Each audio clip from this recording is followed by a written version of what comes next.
Сәлем баршаңызға, каналыма қош келдіңіздер. Бүгін өте дәмді ірімшік қосылған вареники дайындаймыз.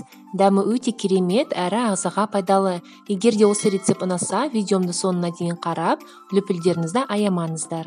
Ол үшін кез келген ірімшік түрін аламыз. Мендегі үйдегі ірімшік. Оған жасыл жуамызды майдалап, турап аламыз да осы ірімшігімізге саламыз.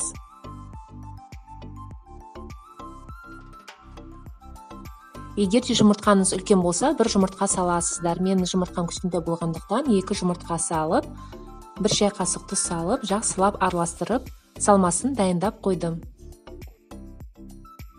Салмасы дайын болғаннан соң қамырына көшеміз. Ол үшін ұнымызға 1 жұмыртқаны салып, 1 стақан жылы суға жарты шай қасық тұзымызды жақсылап араластырып, біртіндеп қамыр илей бастаймыз.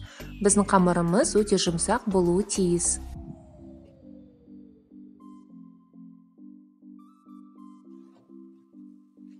Қамырымыз дайын болғаннан кейін целлофанға салып, 20 минутқа тындырып қоямыз.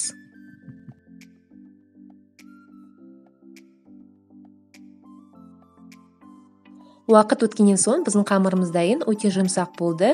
Ұнымызды сеуіп, жақсылап ыса бастаймыз. Қамырымызды ысқан кезде орташа болу керек. Демек, өте жұқа да емес, өте де қалың емес болу керек.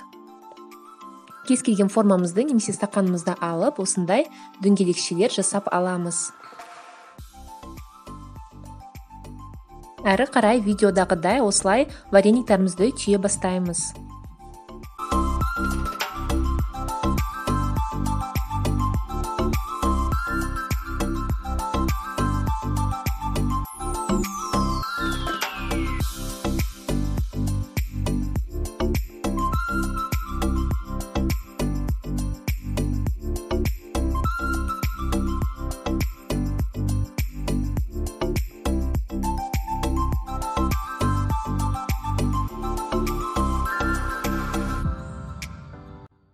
Міне достар, осылай варениктарымызды түйіп алып, мұздатқышқа қатырып қоюға болады, немесе бірден ыстық суға салып пісіріп аламыз.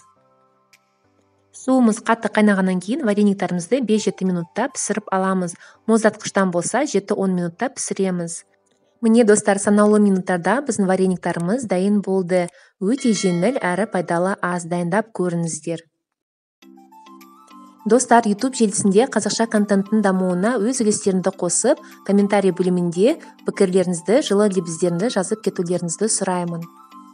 Видеоның соңына дейін қарағандарыңыз үшін рахмет. Сіздермен болған айым. Қош сау болыңыздар. Ас болсын.